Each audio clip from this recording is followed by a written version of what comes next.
All right, ladies and gentlemen. So we're going to be talking about collective shout again. And the reason why we're talking about collective shout is because there has been even more information that has come to light because Madam Savvy has been doing an amazing job compiling a bunch of tweets together and basically showing the hypocrisy of not only this group, but the people that are following this group. You know, there has been a certain group of people that have been cheering on these feminists and saying they're doing a fantastic job. Some of them even wanted these feminists to show up on their podcast. Keep in mind, almost all of the people cheering on the feminists are basically hardcore leftists in the gaming industry that have been known to destroy gaming overall, or at least not have gaming in their best of favor, right? In their best, like they don't have the best of gaming in their hearts. So Savvy ends up calling out Booty Adams. And if you guys don't know who Booty Adams is, he is the creator of the Spawn on Me podcast. It's a very popular podcast. They get a lot of people to watch their stream. About four really big people watch their stream. And they were inviting Collective Shout to join their stream. Little did they know, though, that Collective Shout actually hates LGBTQ people and everything that they stand for. So we're going to cover all of that in today's video, starting off first with Booty Adams' post right here. So we got Savvy, and she says, Adams, who famously believes that there is context that makes the phrase, and I quote, abort all Jews okay, despite being a DEI lover, cheers on Collective Shout and wants to grift, having them on his podcast. Collective Shout wanted to ban Detroit Become Human, which Adams seemed to really enjoy. If he gets them to go on, maybe he can ask them about that. Collective Shout also wants to ban Grand Theft Auto, which he also seems to enjoy. So perhaps he could dabble in some attempted journalism and maybe ask about that as well. And then she says, oh, who are we kidding? He just wants to feel relevant. Now, I show these pictures online, and when you look at these pictures, this is him literally asking Collective Shout, praising them, saying, well done, bravo. He says, catching up on the news from this week, and major props to Collective Shout. Would love to have someone from the team to come on our podcast to talk about the campaign. So he is praising them. He is cheering them on for censorship, because this is what these psychopaths want. And they truly believe that they can stop the feminists once it starts to go their way. They're okay with the feminists so long as they feel like they're on the same side. But the moment things will shift, and they will, he thinks he could probably stop them, so he's using them as useful idiots. But little did he know that they have openly hated LGBTQ community, which, again, we're going to talk about.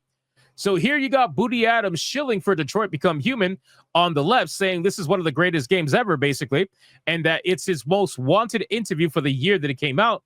And then on the right over here, you have Collective Shout in the same year advocating for taking down Detroit Become Human. And again, this is the person who wants Collective Shout on his platform. You also have Booty Adams praising Grand Theft Auto, saying GTA 6 looks really good. And then on the right side, you have a bunch of articles from the website of Collective Shout talking about how they successfully removed Grand Theft Auto from multiple different retailers in Australia. So obviously there's a bit of hypocrisy here. Now, when Madam Savvy called this out, Booty Adams probably didn't really say much, to be honest with you. But here's the thing. Booty Adams ended up deleting the post. As you can see here, Savvy says he quietly deleted the tweet. Maybe there is hope for him yet. I doubt it. I absolutely doubt that. But she says, but I think that's hilarious. Now, you're probably asking, why did he delete the tweet? What could be the reason? Well, I'm going to think about what the reason could be. I'm not going to assume, but I'm going to give you my opinion as to what I think it is. It has to do with this, right? So Booty Adams probably saw this post from Savvy, and this is an absolutely destructive post by Savvy. Great job. She says, we're not done. It's been a joy going through 7 books and finding others who have already declared Collective Shout's founder, Melinda, a crackpot of insanity. Turns out she is actually anti-LGBTQ and anti-expression, admonishing sexual reassignment surgery as a byproduct of the porn industry, as well as being anti-vax and making wild claims while porn promotes the farmer industry. So Savvy has discovered that the woman that's behind Collective Shout is anti-free expression and anti-LGBTQ and anti-vax. So what do you think is going to happen when a certain Booty Adams, who wanted collective shout on his podcast because he's a fucking moron, what do you think is going to happen when he finds out that they are all those things? Well, he's going to delete the tweet, right? Like that. That's what it is, right? Oh, but it gets better. It gets better. So regardless of how you personally feel about the subject, we know that the people currently defending and eyeing to have on their podcast care very deeply about all those things mentioned. And the fact that leftists in the space are defending an anti-abortion, anti-LGBTQ, anti-free expression, and anti-women's choice group is amazing. That is incredible. Savvy, this has to be one of the most glorious takedowns I have seen you do by far. She says, for anyone on the right defending it, you dummies experienced debanking from 2019 to 2023. What the hell do you think this will lead to? I agree. So let's look at this post right here. This is from something called scarletwoman.com by Melinda Tankard. Again, same person, and another person by the name of Abigail Bray. I don't know who that is. If you look here, you see a whole bunch of conversations and paragraphs of them talking about the porn industry. She says the following: however, the contributors and editors of Big Porn Inc., a tome that makes a splash since its release, thinks all porn is bad, okay? They don't take into account things like upbringing, socioeconomic background, and other factors such as peer groups, and the effect porn can have on consumers. When those aspects are relatively good, I don't think porn is a problem. But it's not just consensual, enthusiastic porn the book focuses on. Take the chapters on sex with animals, child stuff, and degradation, slave farm, and the crack of an infant's pet. What the? Oh my God, I'm not reading that. I am not reading that. Anyway, bad stuff. We're just going to say bad stuff. She says, I also found Big Porn Inc. to be anti-choice and anti-feminism. In Big Porn plus Big Pharma, where the pornography industry meets ideology of medicalization, asserts that female bodies are being modified all in the name of choice, and it is by right. The footnote to this sentence admonishes sexual reassignment procedures as a byproduct of the porn industry. This is not to mention its anti-vaccination sentiments. So this is them being exposed for being against basically all this stuff. Now, keep in mind, one more thing I have about these people that I think is absolutely hilarious is that they truly believe, and this is a screenshot that I have that's being shared around right now. It's hilarious. They truly believe that women, okay, women with big boobs, right, it's impossible. They think that women with big boobs are impossible. They think that the only way women can have big boobs is through surgery. That is the level of cope these feminists are having. This is why when we talk about it's envy, when we talk about these feminists are basically dusty and angry women that are out here with no dick, completely obsessed and angry that everybody else is having a great time. So they want to bring everybody else down with them because they are just dusty and angry. That's basically it.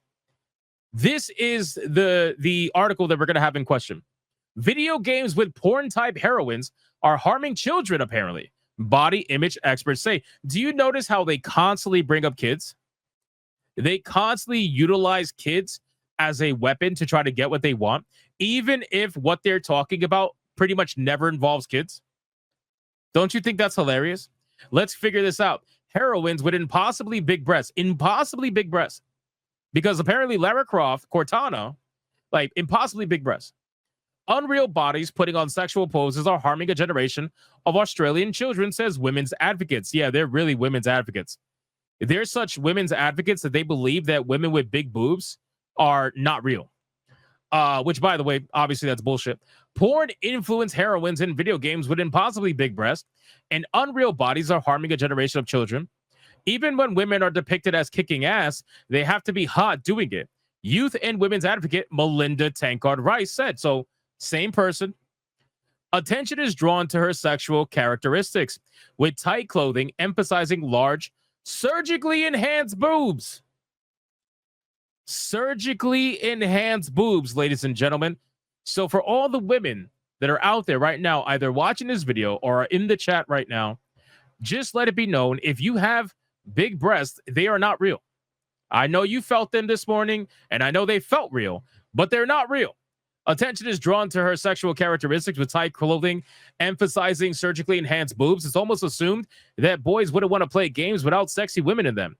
Here's the best part. According to Sydney, the psychologist, Sarah McMahon, director of Body Matters, these images set up impossible expectations. The women in these video games have impossibly big breasts. They are not athletic. Imagine trying to tell Lara Croft she's not athletic. You might have something with Cortana, considering what she is, but to tell Lara Croft she's not fucking athletic, I think you're insane. You're absolutely insane. But anyway, so what does this sound like? This sounds like maximum levels of cope from ugly women that get no dick, that are extremely dusty and angry at their lives, and they can't get over it. So they got to blame and look at every other woman that happens to have whatever they're looking for because they're envious, right? A lot of this comes from envy. A lot of this comes from something lacking in their lives. They try to project and pretend as if they're so happy with their lives. They're so happy. They're the happiest they ever are, being single and 50 years old with no kids. They're happy. Trust me, bro. This is the people that do this. And this is why when you wonder and question, why are they going after these games? Why are they going after these, anime? Why are they going after manga? Why are they going after all this stuff? It's because this content has hot women in it. Sometimes this content has things that they will never have. And because they don't have it, you're not allowed to have it. And that is where the basis of a lot of this feminism fucking censorship comes from. It's a power play. It's also an envy play. If they don't have to see it, that means to them it doesn't exist, right? If they could go their entire lives without seeing a hot woman in front of them, then they would truly believe that they're beautiful, when the simple fact is they're not. And people that try to tell them they're ugly as fuck on the inside, especially on the outside. But if they try to remove people's speech and ban hot women from their viewership, then they can convince themselves that, well, everybody's just lying. That's really what it is. These are the strategies of ugly women trying to be on the same playing field as non-ugly women. It's not happening, no matter how much you try. So I thought all of this was very interesting, and I hope you guys enjoyed it. And if you did, consider leaving me a like on this video and leave me a comment down below. What do you think about this? First off, what do you think about Booty Adams deleting his tweet, inviting them onto the show? I feel like that's pretty fucking hilarious. I wonder what's going on through his mind when he found out that the women he was trying to simp for and advocate for, right? The women, all he saw was, oh, you're banning the chuds? I need to get you on my show right now, because he's a fucking idiot. He's an absolute goddamn moron. All he saw was the headline: women taking down chud video games. I need to get them on my show right now. Not even realizing that he was about to get someone on his show that is anti everything that he stands for, except for the chuds. They can get together and hate the chuds, but that's basically it. So let me know what you think in the comments down below about not only Booty Adams, but the entire situation as a whole. And if you enjoyed this video, consider hitting that like button, comment for more, and I'll see you guys on the next one.